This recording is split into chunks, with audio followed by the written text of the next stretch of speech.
안녕하세요. 저희는 운동선수가 도핑을 통해 강화 조치를 하는 게 괜찮은가에 대해 발표를 하게 된 대구경북과학기술원의 이지은, 김지연입니다. 7월 23일부터 도쿄올림픽이 열리는데요. 이 한 번의 승부가 세계 랭킹 순위를 바꾸는 만큼 도핑이라는 검은 유혹이 뒤따르기 마련입니다. 미국의 한 스포츠 잡지에서 국가대표 육상 선수들에게 이 약을 복용하면 확실히 금메달을 딸 수 있는 대신 부작용으로 7년 뒤에 사망하게 된다. 당신은 복용할 것인가? 라는 설문조사를 실시하였고 그 결과 놀랍게도 80%의 선수들이 기꺼이 약을 복용하겠다고 대답하였습니다. 스포츠 선수들에게는 성적이 목숨과도 바꿀 수 있을 정도로 중요하다는 것이죠. 약물 복용이 적발되어 경기 출전을 못하게 되거나 자격이 박탈되는 등의 제재를 받는 선수들이 꽤 많습니다. 운동선수들의 약물 복용이 과연 중대한 잘못이라고 할 수 있을까요? 신체적 강화를 위한 도핑에 관련된 이해관계자들을 먼저 살펴보면 다음과 같습니다. 도핑을 한 운동선수는 일시적인 신체 능력을 강화시킬 수는 있으나 결론적으로 신체적 부작용이 나타나게 됩니다. 또한 운동선수가 도핑을 하다 적발되면 처벌과 사회적 비난을 받게 됩니다. 이러한 선수들을 통해서 주변 사람과 문화 사이에서도 다양한 이해관계가 형성됩니다. 다양한 이해관계자 중 주요 이해관계자는 도핑을 한 운동선수, 문화, 그리고 약물 제조업체입니다. 이를 고려하여 저희는 운동선수가 도핑을 통해 강화 조치를 하는 게 괜찮을까에 대해 다음과 같은 세 가지 포인트로 나누어 생각을 해보았습니다. 먼저 약물 도핑과 장비 사용의 차이점에 대해 알아보았습니다. 한방 생략 약물이 에너지 대사로서 운동 수행에 미치는 영향에 대한 연구에 따르면 운동 강도가 증가함에 따라 글루코스, 프리팩 단백질의 농도가 증가하였고 이로 인해 운동 수행 능력이 향상되었음을 확인할 수 있었습니다. 단순히 장비를 사용하였을 때에는 운동을 하였을 때와 같이 호르몬 자극에 의한 강화가 발생합니다. 즉 호르몬 약물이나 단순 장비 사용이나 그 메커니즘 자체는 유사하다고 볼 수가 있습니다. 하지만 약물을 금지해야 되는 이유는 다음과 같습니다. 한 논문에 따르면 신체의 한 부분에서 발생한 문제가 다른 곳에 퍼질 경우 결국 건강이 무너지게 된다. 즉 컴파트먼트를 고려했을 때 약물 복용 또한 신체 다양한 부분에서 2, 3차적 영향도 미치게 되므로 체내의 평형을 깨는 문제를 일으킬 수 있습니다. 두 번째로 결함이 있는 신체 기관을 보완하기 위한 기능 보완과 약물 복용을 통한 기능 강화의 비교입니다. 토미존 서저리는 팔꿈치 인대를 재건하는 수술로 특히 투수들이 구속을 향상시키기 위한 목적으로 하는 수술로도 알려져 있습니다.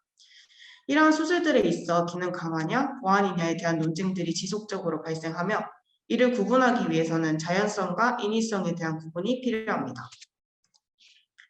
기능 보완의 경우 선수가 낼 수 있는 기량과 기능을 100% 발휘할 수 있게 하기에 바람직하며 생명체의 구성 요소들이 지속적으로 수리되고 재생되어야 한다는 점에서도 문제시될 부분이 없습니다. 반면 기능 강화의 경우에는 강화 방법의 자연성과 인위성을 명백히 구별해야 합니다. 그 다음으로 생명과학적 관점에서의 약물 복용의 부작용에 대해 얘기하고자 합니다. 성인기 만성 스트레스를 쥐한테 주면 장내 미생물인 박테로이데스 종의 감소, 클로스트리디움 종의 증가가 발생하게 되며 염증, 자가면역, 우울증 등이 발생하게 된다는 연구 결과가 존재합니다. 또한 장기적으로 투여할 경우 장내 미생물의 영구적인 변화를 미침을 알 수 있었습니다. 이는 생물학적인 건강을 이야기하는 홀마크 중 호르몬 조절의 측면에서 위배됩니다. 예를 들어 성장 호르몬은 새로운 근육 세포의 성장을 촉진하고 인슐린과 같이 성장 요인들의 생산을 증가시킵니다. 이러한 성질 때문에 일부 운동선수들은 성장 호르몬을 다량 복용하기도 하는데요. 이는 곧 당뇨 발생 가능성을 증가시키고 암을 유발할 수 있습니다. 저희는 여러 부작용을 발생시키는 이 도핑의 오남용으로 인해 심각한 문제가 발생한다고 예측을 했는데요.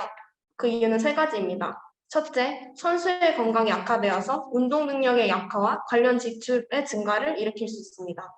그리고 스포츠 시장 축소에도 영향을 끼칠 수 있습니다.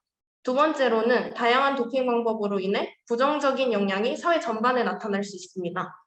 세 번째로는 스포츠 정신이 훼손되면서 스포츠에 대한 관심이 감소하고 이는 후원 감소로 시장 축소를 일으킬 수도 있습니다. 마지막으로 일반인의 도핑 접근성이 증가해서 건강 악화로 인한 지출이 증가할 수 있습니다. 반면에 긍정적인 영향도 있을 것으로 예측했는데요. 도핑 방지법이 보완되어서 오히려 도핑이 감소할 수 있습니다. 또한 차세대 도핑 감지 기술의 개발로 이 관련 기술의 경제적 매출이 증가하고 관련 학문이 발전할 수 있을 것입니다. 이 중 부정적인 영향을 막기 위해 저희 조는 다음에 3가지 해결 방안을 제시합니다.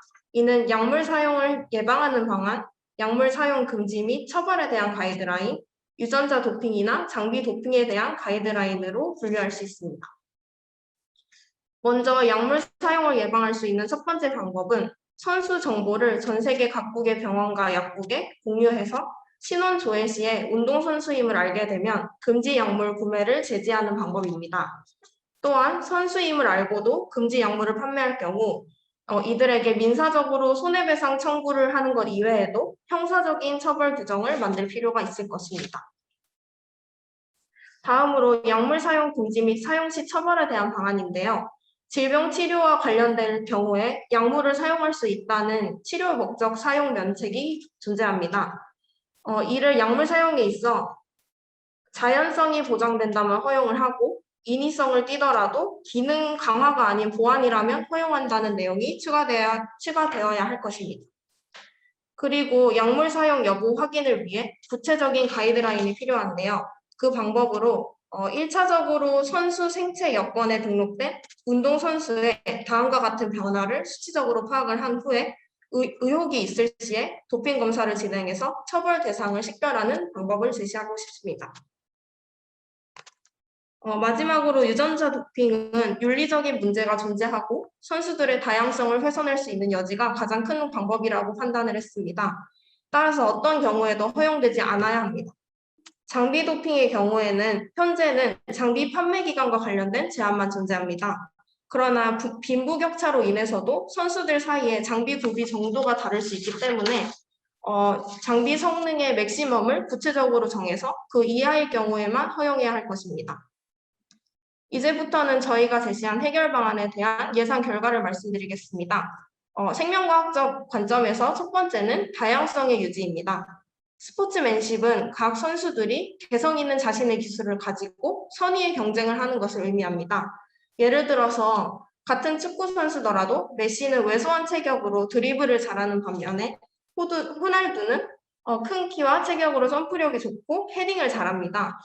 이러한 선수 간의 다이버시티는 오랜 시간에 걸쳐서 자율적으로 찾게 되는 것이라 할 수 있습니다. 경쟁의 지향점은 곧 다양성의 소멸이 될 수 있습니다. 저희의 도핑 관련 규제는 선수들 간 이런 다름을 좋은 것으로 여기고 이를 적극적으로 지원해 줄 수 있는 스포츠 문화를 만들 수 있을 것입니다. 그리고 선수들의 개성은 관중에게도 보는 재미를 더해주고 이는 스포츠 활성화로 이어질 수 있습니다. 두 번째는 상호 호혜성, 동등성과 관련된 것입니다. 현재 스포츠맨십의 범위는 스포츠 사회와 이를 구성하는 선수들에게만 초점이 맞춰져 있습니다. 이에 따라 법에서도 인간에게 나타날 수 있는 부작용만을 고려하고 있는데요. 저희가 토의한 바에 따르면 도핑 관련 문제는 오히려 파급력을 가져서 스포츠맨십이라는 문화훼손 이외에도 특정 기업의 성장, 관련 시장의 개척, 그리고 장내 미생물 변화 등 다양한 곳에 영향을 미칩니다. 그래서 여기 쓰여 있듯이 모든 생명체는 동등성을 가지기 때문에 모두가 이로울 수 있는 방향으로 나아가야 합니다. 저희의 해결 방안은 이 스포츠맨십의 범위를 확장하고 장기적으로는 결국 인간의 삶의 질을 보존하는 이로운 결과를 만들 것이라 예상합니다. 이상으로 저희의 발표를 마치겠습니다. 감사합니다.